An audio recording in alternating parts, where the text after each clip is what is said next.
Good morning. మేల్కొన్నారా? దేవుని మాటలు ధ్యానించడానికి సిద్ధంగా ఉన్నారా? రెండవ చిన్న ప్రార్థనతో ఈరోజు ప్రభు ఇచ్చు సందేశం కొరకు ఎదురు చూద్దాం. ప్రార్థన. పరిశుద్ధుడా, నీకు వందనములయ్యా. వేకువనే నీ యొద్ద గడప యొద్ద కనిపెట్టి నీ మాటలు వినుటకు, నీ చిత్తం ఎరుగుటకు, నీ సాక్షులుగా బ్రతుకుటకు నీ కృప మాకు దయచేయమని క్రీస్తు నామములో అడుగుచున్నాము తండ్రి. ఆమేన్. ఆయన మాట వినడానికి, ఆయన చిత్తం ఎరగడానికి, ఆయన సాక్షులుగా బ్రతకడానికి ఆయన కృప మనకి ఎంతో అవసరం కదా.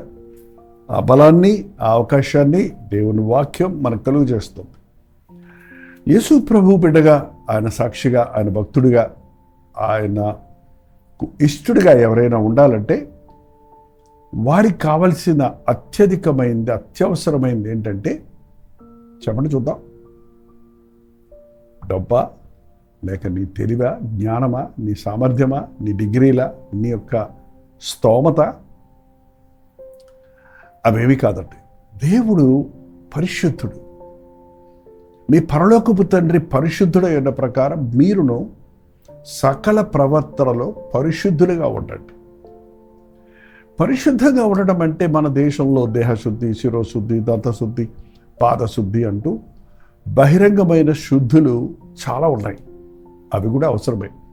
గుడ్డి పరిచయుడ, మొదట పాత్ర లోపల కడుగు, అప్పుడు బయట వెలుపట కూడా శుద్ధి అవుతుంది అన్నట్టు. బయట మాత్రం శుద్ధి చేస్తే లోపల అసహ్యంగా అపవిత్రంగా ఉంటుంది. కానీ లోపల కడుగుతున్నప్పుడు మనం పాత్రను బయట కూడా కడిగినట్టుగా నీ హృదయ శుద్ధిని నీవు కాపాడుకుంటే నీ ప్రవర్తన అంతట్లో, నీ యొక్క జీవితం అంతట్లో అన్ని నియమాలను, అన్ని శుద్ధీకరణలు కలిగి జీవించగలుగుతాం. మనం బహిరంగమైన శుద్ధి గురించి చాలా జాగ్రత్త తీసుకుంటాం. చాలా బెస్ట్ సోప్స్, పెర్ఫ్యూమ్స్, డ్రెస్సెస్, ఏంటంటే స్నానసంధ్యలు అన్నీ పాటిస్తుంటాం. శరీరాన్ని శుభ్రంగా ఉంచుకోవడానికి చాలా తిప్పలు పడుతున్నాం. కానీ హృదయ శుద్ధిని గురించి ఎప్పుడైనా ఆలోచిస్తున్నారా? ఇవి సబ్బుతో కడుక్కుంటే పోయేది కాదు. హృదయంలో ఉన్న కల్మషం ఇది యాసిడ్స్తో కడిగితే పోయేది కాదు. ఇవి మాత్రలు, మందులు మింగితే బాగుపడేవి కాదు. హృదయంలో ఉన్న ఘోరమైన వ్యాధి, హృదయం అన్నిటికంటే మోసకరమైనది, ఇది ఘోరమైన వ్యాధి కలిగింది. దాన్ని గ్రహించుకోగలిగిన వాడెవడు? మోసకరమైన పాప వ్యాధితో ఉన్న హృదయము ఎప్పటికప్పుడు మనం క్రీస్తు రక్తంలో కడుక్కోవాలి. యేసుక్రీస్తు రక్తము ప్రతి పాపము నుండి మనల్ని పవిత్రులుగా చేస్తుంది. మనకి మనసాక్షి ఇచ్చాడు దేవుడు. మీరు తప్పు చేసినప్పుడల్లా మీ మనసాక్షి మిమ్మల్ని హెచ్చరిస్తుందా? చాలామందికి మనసాక్షి ముద్దుబరిపోయి ఉంటుంది. కొందరికి అది చచ్చిన స్థితిలోకి వెళ్ళిపోతుంది. కానీ దేవుని వాక్యం మనల్ని బతికిస్తుంది. దేవుని వాక్యం వింటున్నప్పుడు మన తప్పులు మనకు తెలుస్తాయి. మన అపవిత్రత మనకు బయటపడుతుంది. అద్దంలో నుండి చూసుకున్నప్పుడు ఎలా నీ సంగతి నీకు తెలుస్తుందో, వాక్యములో మన హృదయ స్థితిని మనం ఎరగలుగుతాం. మోకాళ్ళుని ప్రార్థిస్తున్నప్పుడు ఆయన ముఖ కాంతిలో మన రహస్య పాపాలు కనపడతాయి. దేవుని బిడ్డగా నీవు దేవునికి ఇష్టడుగా బ్రతకాలంటే దేవుని వాక్యానుసారంగా ఏ రోజుకు ఆ రోజు మన హృదయాన్ని సరిచేసుకోవాలి. హృదయ శుద్ధిని ప్రేమించుచు, ఒకసారి చూడండి సామెతలు 22వ అధ్యాయం 11వ వచనంలో, హృదయ శుద్ధిని ప్రేమించుచు దయగల మాట పలుకువానికి రాజు స్నేహితుడగను. హృదయ శుద్ధిని ప్రేమించేవాడికి ఆ శుద్ధ హృదయములో నుండి వచ్చే సత్యవాక్యులను, దయమాటలను, కనికరము, ప్రేమ పలుకులు పలికే వారికి, యథార్థత కలిగిన వారికి రాజు ప్రభు అయిన యేసు రాజు స్నేహితుడిగా ఉంటాడట. హృదయమును చూస్తున్నాడు. నరులు పైరూపమును లక్ష్య పెట్టుతారు కానీ దేవుడు హృదయమును లక్ష్య పెడుతున్నాడు.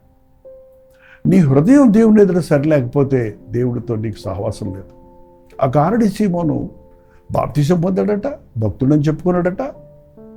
డబ్బులు తీసుకొచ్చి పరిశుద్ధాత్మను అనే వరం నాకు ఇమ్మని బేరమాడుతున్నట్టుగా అడుగుతుంటే ఆనాటి అపోస్తలుడు చెప్పాడు, పేతురు అన్నాడు, నీ హృదయం దేవుని ఎదుట సరిలేదు కనుక ఈ విషయంలో నీకు పాలు పంపులు లేవు.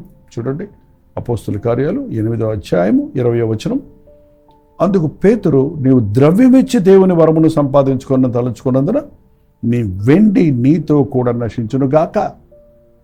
నీ హృదయం దేవుని ఎదుట సరైనది కాదు గనుక ఈ కార్యమందు నీకు పాలు పంపులు లేవు.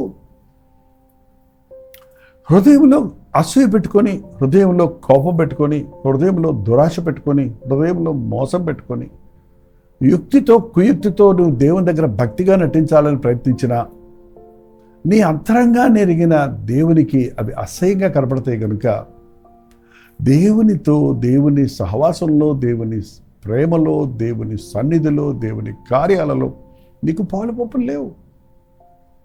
చాలామంది వారికి ఉన్న సామర్థ్యాన్నో, వారికి ఉన్న తలాంతుల్లో దేవుని కొరకు వాడాలని ప్రయత్నిస్తారే కానీ దేవుడు నీ తలాంతుల కొరకు, నీ వరాల కొరకు, నీకున్నటువంటి కెపాసిటీ, శక్తి సామర్థ్యాల కొరకు ఆయన నిన్ను కోరటం లేదు. కానీ నీ సమర్పణ, నీ శుద్ధ హృదయమును ఆయన కోరుతున్నాడు. ఆయన పరిశుద్ధుడు. ఆయనతో ఉండేవారు పరిశుద్ధులమై ఉండాలి. దేవునితో మన హృదయం సరిచేసుకోకుండా దేవుని కొరకు ఏదో పాటలు పాడుతున్నాను, సేవ చేస్తున్నాను, బైబిల్ చదువుకుంటున్నాను, ప్రార్థన చేస్తున్నాను, కొన్ని మంచి కార్యాలు చేస్తున్నాను సరిపెట్టుకునేవారుగా ఈ రోజున అనేక మంది ఉండడం చాలా విచారకరమైన విషయం. దేవుడు అటువంటి వారితో అంటాడు, ప్రభువా ప్రభువా అని పిలిచేవాడు నా పరలోక రాజ్యంలో ప్రవేశించడం, అక్రమం చేయువారులారా నా ఎదురు నుండి తొలగిపోండి అంటాడు. అయ్యో, మీ నామంలో మేము ప్రవచించాం కదా, మేము దెయ్యాలను నెలగొట్టాం కదా, మేము వాక్యాలు చెప్పాం కదా, మేము ప్రార్థనలు చేశాం కదా, మీరెవరో నాకు తెలియదు అంటాడు. కారణం, మన హృదయం సరిలేనప్పుడు మన కంఠధ్వని పరలోకంలో వినబడదు. ప్రతిరోజు దేవుని వాక్యాన్ని వింటున్న మీరు ఎప్పటికప్పుడు మీ హృదయాన్ని దేవునితో సరి చేసుకుంటున్నారా? చూడండి, నీ హృదయం సరిలేదు కాబట్టి నీ చెడుతను మానుకొని మారు మనసు పొంది దేవుణ్ణి వేడుకో. ఒకవేళ నీ హృదయాలోచన క్షమించబడవచ్చు. నీ హృదయం దేవుడితో సరిలేదు కాబట్టి నువ్వు మారు మనసు పొందు, పశ్చాత్తాపడు, నీ తప్పును ఒప్పుకో, ప్రభువును వేడుకో. ఎంత గొప్ప దేవుడు అండి! సరిలేవని తోచేస్తే లోకంలో ఎవరమో దేవునికి పనికిరాము, ఎవరు దేవుడితో సహవాసం చేయలేము, ఆయన రాజ్యం వారసులుగా ఉండలేము. కానీ ప్రభు ఏమంటున్నాడు, మనకు గొప్ప అవకాశం ఇస్తున్నాడు. కాబట్టి మారు మనస్సు పొందు, నీ తప్పును గ్రహించుకొని పశ్చాత్తాపడు, నీ తప్పును ఒప్పుకో. నేను నా రక్తంలో నిన్ను శుద్ధీకరిస్తాను, నిన్ను క్షమిస్తాను, నిన్ను శుద్ధీకరిస్తాను, నీకు నూతన హృదయము, నూతన స్వభావం ఇస్తాను. నీవు యథార్థంగా జీవించుటకు, పరిశుద్ధంగా జీవించుటకు, ప్రభు వలె జీవించుటకు పరిశుద్ధాత్ముడు యొక్క ఆదరణకర్తగా నీకు ఇచ్చి సర్వ సత్యములోనికి నడిపించే అవకాశాన్ని ఇచ్చారని ప్రభు చెప్తున్నాడు. కాబట్టి క్రీస్తు రక్తంలో కడగబడదాం, మారు మనసు పొందుదాం, బాప్తిజం పొంది ప్రభు సాక్షులుగా జీవిద్దాం. అంత మాత్రమే కాదు, ఈనాటికి ఆనాడు ఈ లోక మాలిన్యము మనల్ని అంటకూడనట్లు వాక్యమనే ఉదక స్థానంతో మనల్ని శుద్ధీకరించుకుంటూ, పరిశుద్ధాత్ముడు ఒప్పించే తప్పులను ఒప్పుకొని విడిచిపెడుతూ శుద్ధ హృదయాన్ని కాపాడుకుందాం. హృదయ శుద్ధి గల వారు ధన్యులు, వారు దేవునిని చూచెదరు. దేవునితో సహవాసం చేయాలన్నా, దేవునిని చూడాలన్నా, ఆయన రాజ్య వారసులం అవ్వాలన్నా, పరలోక రాజ్య వారసులం అవ్వాలన్నా మనం క్రీస్తు రక్తంలో కడగబడి హృదయ శుద్ధిని కాపాడుకోవాలి. హృదయం అన్నిటికంటే మోసకరమైందండి. అదే సమయంలో క్రీస్తు రక్తంలో కడగబడినప్పుడు మన హృదయము జీవజలధారలు, హృదయంలో నుండి జీవజలధారలు ఓపుకొని కనుక అన్నిటికంటే ముఖ్యంగా నీ హృదయమును భద్రంగా కాపాడుకో. హృదయం అనేది మనుషుని యొక్క కేంద్రం అండి. మన ఆలోచనలు, మన తలంపులు, మన నిర్ణయాలు జరిగే స్థలం. అది ఎలా ఉంటుందో, ఎక్కడ ఉంటుందో మనం చెప్పలేమేమో, కానీ ఒక అవయవంలా లేదు. కానీ మనందరికీ తెలుసు మన హృదయములు ఉన్నదని. మన హృదయం సరిగా ఉంది, సరిగా లేదు, నొచ్చుకుంది, సంతోషంగా ఉంది, తృప్తిగా ఉంది, మనశ్శాంతి కలిగి ఉన్నామని చెప్పగలుగుతున్నాం. చూసారా? క్రీస్తు మనల్ని హృదయాలలో నివసించటానికి, మన హృదయమును ఆయన ఆలయంగా మార్చుకోవడానికి ఆశ కలిగి ఉన్నాడు. అందుకని ఆయన మన యొక్క యోగ్యతలు కోరటం లేదు, ధనధాన్యాలు కోరటం లేదు. నా కుమారుడా, నీ హృదయం నాకు, నీ హృదయాన్ని నాకు ఇవ్వు. నువ్వు పాడు చేసుకున్నావు నీ హృదయాన్ని. నీ హృదయంలో దుష్టుడు జొరబడి నిన్ను నాశనానికి నడిపిస్తున్నాడు.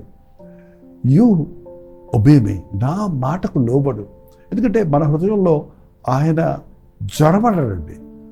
దొంగ దోచుకుని వాడైన సాతానుకు నీవు హృదయాన్ని ఇవ్వకపోయినా నీ అంతరంగంలో జొరబడతాడు వాడు.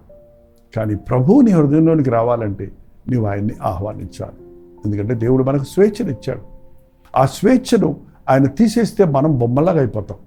కాబట్టి నీవు కావాలి అంటే నేనున్నాను, నేను నిన్ను కాపాడేవాడిని, నిన్ను రక్షించేవాడిని, నీకోసం ప్రారంభించేవాడిని అని ఆయన హృదయం అనేది తలుపు వద్ద నిలబడి తట్టుచున్నాడట. ఒక మర్యాద కలిగిన వ్యక్తి మన ఇంటికి వస్తే జొర ఇంట్లో దొరబడ్డ కదండి, తలుపు తడతాడు. మనం వెళ్ళి తలుపు తీస్తే లోపలికి వస్తాడు. మన ప్రభు ఘనుడు, మనల్ని తనవలే చేసుకొని మనల్ని ఘనంగా ఇచ్చుతున్నాడు, మనల్ని ప్రేమిస్తున్నాడు కనుక మన హృదయం అనే తలుపు దగ్గర నిలబడి తడుతూ ఉన్నాడు. ఎవడైనా తలుపు తీసిన ఎడల నేను లోపలికి వచ్చి వారితో కలిసి భోజనం చేస్తాను, వారితో కలిసి నివసిస్తాను అంటున్నాడు. ఎంత అద్భుతమైన దేవుడు! ఆకాశంలో మహాకాశంలో ఉండే దేవుడు మన హృదయాలలో ఉండి, మన హృదయాలలో ఆయన ఆనందముతో, పరిశుద్ధతతో ఆయన సాక్షులుగా మనం జీవించినట్లుగా ఆయన ఈ లోకంలో ఉన్న వారిని జయించుటకు మనలో ఉన్న క్రీస్తు బలమిచ్చేవాడిగా ఉన్నాడు. కాబట్టి ఈ యేసయ్యకు ప్రథమ స్థానం ఇవ్వండి. మీ హృదయమును కల్మషపరిచే, మీ హృదయము మనస్సాక్షి దోషారోపణ చేసే ప్రతి పాపమును ఒప్పుకొని విడిచిపెడితే క్రీస్తు రక్తములో కడగబడతారు, క్షమించబడతారు. ప్రభు మనతో ఉంటాడు. సంతోష సమాధానాలతో వర్ధిల్లగలుగుతాం. ప్రార్థన. పరిశుద్ధుడ, ప్రేమగల తండ్రి, ఎవరెవరు ఎక్కడెక్కడి నుంచి మాటలు వింటున్నారో, నేను చాలా భక్తి గలవాడిని అనుకుంటూ హృదయ శుద్ధి గురించి నిర్లక్ష్యంగా ఉన్నారు, అట్టి వారితో నీవు మాట్లాడుతుండగా మా హృదయములో ఉన్న ప్రతి కల్మషమును, గర్వమును, అసూయను, ద్వేషమును, లోకాశలు, శరీరాశలు ఎప్పటికప్పుడు పసిగట్టి వాటి కొరకు పశ్చాత్తాపడుటకు, ఒప్పుకొని విడిచిపెట్టుటకు, నీ రక్తములో కడగబడి శుద్ధులమై నీ సాక్షులుగా బ్రతుకుటకు మా ఒక్కొక్కరికి నేర్పించిన ఆయన. హృదయ శుద్ధి గల వారు ధన్యులు, వారు దేవుని చూచెదరు, పరలోక రాజ్యము వారిదన్న రీతిగా మేమందరము నిన్ను చూడాలని, నీ రాజ్య వారసులం అవ్వాలని, ఈ లోకంలో ఈ లోక మాలిన్యం మాకు అంటకుండా పరిశుద్ధంగా బ్రతకాలని ఆశపడుతుండగా పరిశుద్ధాత్మను మా మీద కుమ్మరించి మమ్మల్ని ఏనాటికానాడు శుద్ధులుగా చేయము. మా హృదయము నీతో సరిగా ఉండటకు, నీ వాక్యానుసారంగా బ్రతికి నిన్ను మహిమపరచుటకు మా ఒక్కొక్కరికి సహాయం చేయమని క్రీస్తు నామములో అడుగుచున్నాను తండ్రి. ఆమేన్. మన తండ్రి అయిన దేవుని యొక్క ప్రేమయు, కుమారుడైన క్రీస్తు యొక్క కృపయు, ఆదరణకర్త అయిన పరిశుద్ధాత్మ యొక్క సహవాసం కూడి వచ్చిన మనందరికీ ఇప్పుడును సదాకాలము తోడయుండును గాక. ఆమేన్. దేవుని స్తోత్రం. మీ ప్రార్థనా వసతుల భారాలు 954041 నెంబర్కి, మీరు ఇతర దేశాల్లో ఉంటే 91001009 నెంబర్కి టెక్స్ట్ లేక వాయిస్ మెసేజ్ ద్వారా వాట్సాప్ పెట్టండి. మీ పక్షంలో మేము ప్రార్థిస్తున్నాం, మీరు కూడా ప్రార్థించండి. తప్పక ప్రభు మనకి జవాబిస్తాడు. అన్నిటికంటే మించి హృదయాన్ని శుద్ధిగా కాపాడుకోండి. మిమ్మల్ని మీరు జయించలేని పాపం ఏదైనా ఉంటే, మీ హృదయంలో రహస్యంగా దాచుకున్న పాపాలు ఒప్పుకోలేక, విడిచిపెట్టలేక మదనపడుతుంటే ఆ విషయమై ప్రత్యేకంగా దేవుని సన్నిధిలో కన్నీటితో ప్రార్థించండి. ఆయన సన్నిధిలో మీ హృదయాన్ని కుమ్మరించండి. మీకోసం మేము కూడా ప్రార్థించాలంటే ఆ విషయాన్ని మాకు తెలియచేయండి. కాన్ఫిడెన్షియల్గా అందరికీ చెప్పకుండా వ్యక్తిగత ప్రార్థనలో మీ కొరకు ప్రార్థించి మీరు విడిపించబడ్డట్లుగా మీ కొరకు దేవుని సన్నిధిలో విజ్ఞాపన చేయడానికి మేము కూడా సిద్ధంగా ఉన్నాం. ప్రభు చిత్తమైతే మధ్యాహ్నం 3 గంటలకు హెచ్చరిక, అలాగే రాత్రి 9 గంటలకు కల్వరి ప్రతి తోడిలో మళ్ళీ కలుసుకుందాం. అంతవరకు దేవుని మహాకృప మీకు తోడేడుగాక.